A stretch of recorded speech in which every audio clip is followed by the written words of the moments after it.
কোরআনের আজকে আমি গত রাতে 12টা পর্যন্ত আমি কোরআনের কমপক্ষে হলেও আপনার 100টার উপরে আয়াত আমি বের করেছি এই শুধু ঐক্যের বিষয়ে।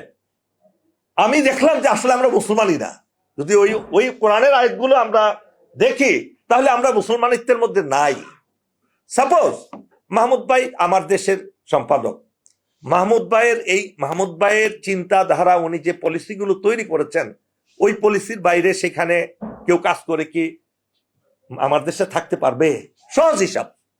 তো আমরা মুসলমান হওয়ার জন্য কোরআন অনুসরণ করতে হবে, সেই কোরআনের ধারে কাছে আমরা নাই, জ্ঞানও নাই আমাদের।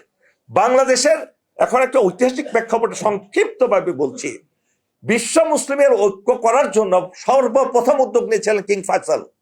আপনাদের মনে আছে কিনা জানি না, আমি পড়ে দেখেন। কিং ফয়সাল এবং এই সাথে মাওলানা মওদুদী সাহেবের খুব ভালো সম্পর্ক ছিলেন। মাওলানা মওদুদী সাহেবেরও খুব উদ্যোগ ছিল এবং কিং ফয়সালকে তিনি অনুপ্রাণিত করতে পেরেছিলেন যাতে মুসলিম ঐক্যের সৃষ্টি হয়। তাকে নির্মমভাবে তার ভাতিজাকে দিয়ে হত্যা করা হয়েছে। কাজটা কিন্তু খুব সহজ না।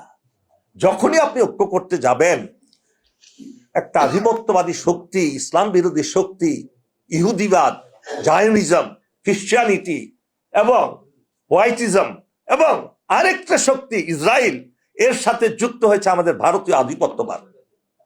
তারা সম্মিলিতভাবে আপনাকে উঠতে দিবে না। কিং ফয়সাল নিয়েছিলেন, পারেননি, হত্যা করা হয়েছে। জেনারেল দুই জিয়া, একজন হলো পাকিস্তানে জিয়াউল হক আর বাংলাদেশের জিয়াউর রহমান, ওনারাও দুইজন উদ্যোগ নিয়েছিলেন, তাদের দুইজনকে হত্যা করা হয়েছে। এই ঘটনাগুলো আপনাদের বুঝতে হবে, জানতে হবে। জেনারেল জিয়াউল হককে হত্যা করার জন্য আমেরিকা, যাতে এই জিয়াউল হক এত প্রভাবশালী হয়ে গেলেন মুসলিম বিশ্বে, তাকে মারার জন্য তাদের অ্যাম্বাসেডারকে পর্যন্ত তারা স্যাক্রিফাইস করেছে। মাহমুদ ভাই ভালো জানবেন এগুলো, আরো আমি খুব ক্ষুদ্র মানুষ। অ্যাম্বাসেডারকে পর্যন্ত স্যাক্রিফাইস করেছে যাতে এই প্রেসিডেন্ট জেনারেল জিয়াউল হককে হত্যা করা হয়। একইভাবে আমাদের জিয়াউর রহমান, অনেককে বলে যে ভারতীয় ইন্ধনে কিংবা ভারতীয় প্রত্যক্ষ সহযোগিতায়, হ্যাঁ, কোনো সন্দেহ নাই, কিন্তু এটার পিছনে শুধু ভারত নয়। আপনাদের বুঝতে হবে বাংলাদেশের সেকুলার শক্তি, আর জোর দিয়ে বলতে চাই, আজকে এখানে অনেকেই সেকুলার হয়তো হাজির আছেন। মনে রাখবেন আপনাদেরকে শয়তান তৈরি করেছে যারা সেকুলার। এই সেকুলার তৈরি করে মুসলমানদের মধ্যে শয়তান, অর্থাৎ মানুষ বেশি শয়তানেরা। এরা বাংলাদেশের প্রত্যেকটা সমস্যার পিছনে হলো এই সেকুলার।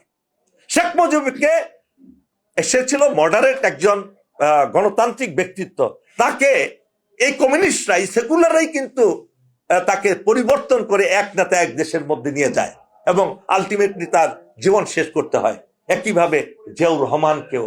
এবং আপনারাও যারা এই উদ্যোগ নেবেন, আপনাদেরকে বুঝতে হবে, নিজেকে বিশ্বাস করতে হবে প্রকৃত শত্রু কারা, তাদের থেকে আপনাদের সাবধান থাকতে হবে।